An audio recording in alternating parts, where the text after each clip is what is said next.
Hey brothers and sisters, this is Francis Santa Rose, just coming on, and I've missed a few days. I was really diligent for a couple of months where I didn't miss any days at all, and then here lately I just missed some time. I can't explain it, I don't know. I'm not out of the Word. I'm actually probably spending more time than ever in prayer and reading, but been busy. It's like I just haven't had, an extra hour. Surely I could carve out an hour, right? I don't even know what I was going to say today. Just coming on to talk. I hear this word in my heart though: be holy as He is holy. You ever think about that? Sometimes I used to think about that, and I would think, my gosh, how can anybody be holy like He is holy? Like I said the other day, Jesus walked for 33 years, and it was the Old Testament. He had to keep all the laws, all 613 laws of Moses and the Levitical law. He did it. I was sitting here and I was thinking about this word that I heard: be holy as He is holy. Be holy as He is holy.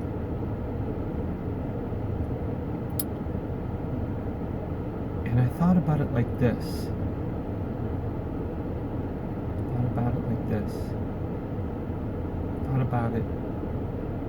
I thought, would I ever cheat on my wife? The answer is no.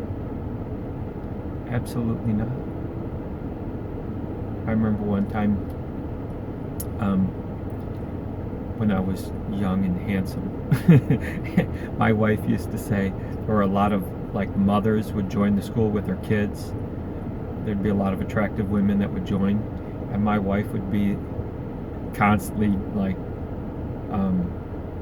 messing with me. They just joined to get close to you. and I was so naive, I don't think so.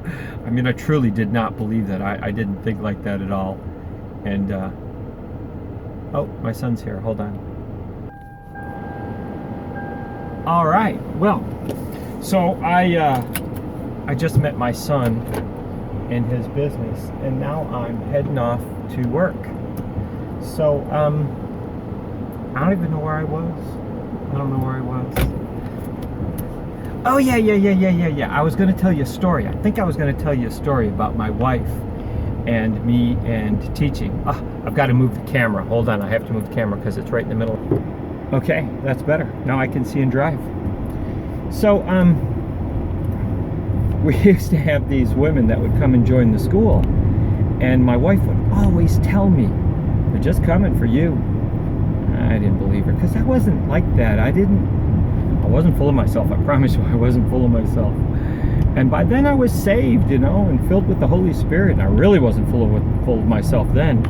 So there was this one woman one time, my wife kept telling me, she likes you, she's flirting with you. And I'm like, no, she's not. Yes, she is. No, she's not. So one day I'm standing there. My wife is sitting at the desk, and there's a little wall there, an open wall. I'm standing on the other side, and this woman walks in to pay for one of her kids or something like that. And she's standing next to me. My wife is right in front of us, where all three of us are talking. And my wife is giving me that look. And I'm looking at her like, you're nuts. And all of a sudden she touches my hand, and the woman touches my hand and strokes my hand. And I looked at my wife looked at me like, I told you. And I excuse me, and I went into my office and shut the door. And from that day on, when that woman walked in, I would go in my office and shut the door. And only connection I had with her was when I was teaching class. I couldn't avoid her then, but otherwise I just avoided that woman. And my point is this: I would never cheat on my wife, ever, no matter what. And the reason I wouldn't, more than anything else, is because I love her so much. I wouldn't do that to her. I wouldn't want to hurt her. And when I thought about this as I was hearing this word today, be holy as I am holy. I thought about, I want to be holy. I want to walk without sin because I love my Father so much. I don't want to do that to him. You know, how is it that I could love my wife so much and not want to do anything that hurts her, but not have the same feeling towards my Father, who gave up everything for me, who gave his Son to die on the cross for me, who found me when I was unlovable, who loved me so much, you know, that he sent Jesus to die on the cross. And I thought, I could do that.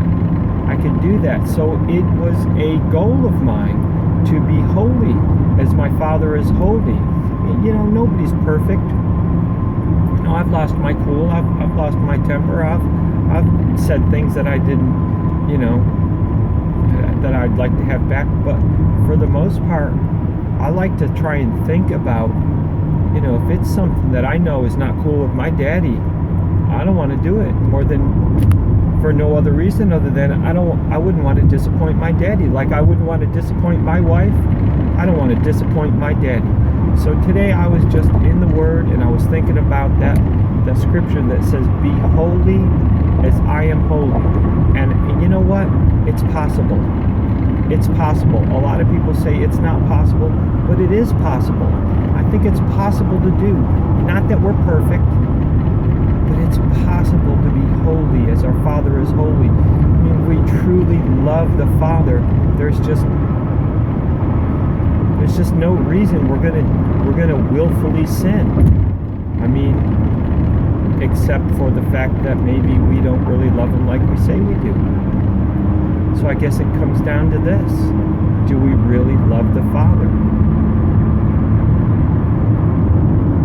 You know, the Bible says if anyone loves the world, the love of the Father is not in him. How much do we love the Father? What is it worth for us not to walk in willful sin? So I want to encourage y'all today. Be holy as your Father is holy. The time is short. It's something that we can do. And when people ridicule you, or people come against you, or people call you names because you're not doing the things that they're doing, man, don't say anything. Don't say anything at all. Just let your works show. You know, we're supposed to be a living epistle of our Father.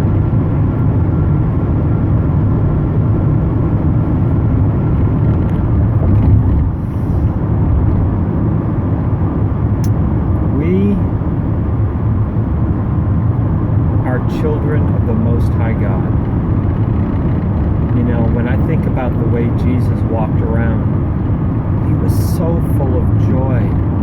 He was so happy. You know, the Bible says he had more joy than all of his companions. And when they asked Jesus, they said, show us the Father. Show us the Father. He said, if you've seen me, you've seen the Father. You know, I remember before I read that, I used to think like Jesus was the sweet one that came, but the Father was the stoic one in heaven. And that's not the case. It's not what Jesus said. Jesus was sweet. He was kind. He was loving. He was gentle. He was fun. He was adorable. And he says, if you've seen me, you've seen the Father. So I want y'all to get an idea. I want y'all to get a picture of your Father in heaven. It's not some old, angry, stoic, you know, God up there judging everybody. He's sweet and kind and loving. Look, I know there's going to be a time of judgment, and I know it's coming soon. But for now, we still walk in the dispensation of grace. We still walk in that time of a loving, kind, caring Father who desires us, who wants us, who longs for us, who just desires to spend time with us. So I want to encourage you, to get in your Word and read the Gospels again, Matthew, Mark, Luke, and John, and read the words of Jesus and look at his personality, look at his nature, look at the way he treated people, and the way he talked to people, and the way he acted. We're supposed to be Christians. A Christian is Christ-like. We're supposed to be like that. As you see Jesus walk around doing, likewise, we're supposed to do. We're supposed to behave like Jesus. We're supposed to act like Jesus. When people see us, they should see Jesus in us. We got to let our light shine. We got to, I think my brother used to say all the time, if you're happy, let your face know it. Put a smile on your face. Walk around with a cheerful attitude. And I know it's tough. I know it's tough when you're going through it. I know it's hard. It can be tough. But you know what? Count it all joy when you fall into various trials, knowing that the testing of your faith produces patience, which is most accurately translated consistency. Becoming consistent in what you do. But we're supposed to walk in joy. We're supposed to be joyful in all things. This time here on earth is so short. It's so short. We're not looking at this in the proper perspective. It would be like this. Let's say that you went on a 3-day cruise and, your life is really just going fine and everything's wonderful, but you happen to go on this 3-day cruise, and 2 days into it, there was a problem with the boat, and it was, just not that much fun. You had issues. I don't know. Maybe the food made everybody sick, or something happened where it wasn't any fun, because this happens all the time. And yeah, you're unhappy because your trip got messed up, but you're going to be home soon, so you deal with it. You got a day left, maybe a day and a half. You suck it up, you make the best of it, and you're going to be home soon. Your life isn't going to end. It's not the end of the world. Why? Because you're going to be home in a day. It's kind of like that. Because we're mortal, we look at this thing like this is all there is. So when it's difficult here, we're totally freaked out by it. It's your whole life is going to end by this thing, and it's not. This is not the end. This is just the rehearsal for the wedding. This is the wedding rehearsal. That's all it is. We're just walking out this wedding rehearsal, the rehearsal dinner until the great wedding. So I just wanted to say, I was just meditating on the scripture, be holy as I am holy. And I want to encourage you to do it. Do it out of love. If you love your Father so much, you won't want to walk in sin. You won't want to misbehave. You won't want to conduct yourself in a manner that's unbecoming of your Father. Out of love. Just out of love. Because who would want to disappoint somebody they love that much? Anyways.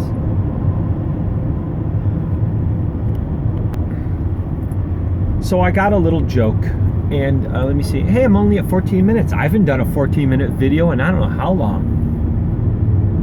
I don't know. Seems to me I may have missed the other one.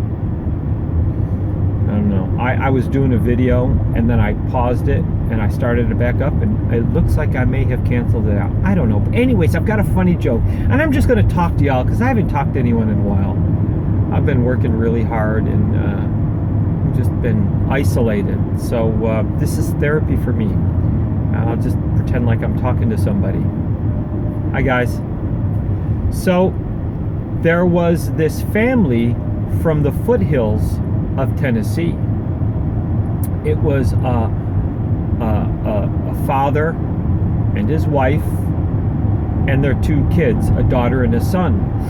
And they have never been out of the hills of Tennessee, ever. They've never been to a big city.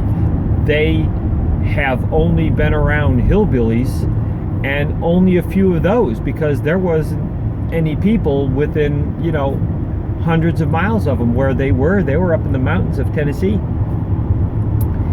And one day they got notified that the woman got notified that her sister, her little sister, her baby sister, was going to get married. And they were invited to Nashville to the wedding. And they've never been to a big city before. So they loaded up the truck and they went on to Nashville, like the Beverly Hillbillies. So they were all excited. They get to go to the first big city event. And there was reservations made for them at this Marriott hotel. They've never been in a hotel before. They've never even been to the city before. They were both born and raised in the country, y'all, in a little 1-room log cabin, both of them. So, and their kids too, by the way. So they get there, and the guy pulls up, and he tells his wife, he goes, "You go in and figure out how the whole room thing works," because they'd never done it before. So you take the daughter with you, and I'll take the son with me, and we'll get the luggage, and I'll meet you in the lobby there. So the wife, okay, the daughter and her go in, and they're walking down the hallway towards the front counter, and there's these elevators there. And they've never seen an elevator. They don't even know what an elevator is. These people didn't even have television, so they've never seen anything like this before. It's all new to them, all right? Imagine this. They've never seen an elevator, so when they look at it, they don't really know what it is. It's just some silver doors that open and close. So as they're approaching, they see these old guys. It's a group of gentlemen, older, in their 50s and 60s. They get on the elevator, and they, and as she's approaching, she's about 30-40 feet away, she's approaching. A couple minutes later, the doors open, and out comes a whole group of these young, studly looking guys in their 20s, and they walk off. And then she's kind of like mesmerized by this. She's like, that's really interesting. And again, she don't know what it is yet. And they walk up, her and her daughter walk up, they're about 15-20 feet away. Now they're just watching. And this old man gets on the elevator, the doors close, and about 30 seconds later, the doors open. This young, handsome, good-looking guy gets off and walks off. And the woman's daughter looks at her and she says, "Mom, what is that?" And the woman looks at her daughter and she says, "I don't know, but go get your father."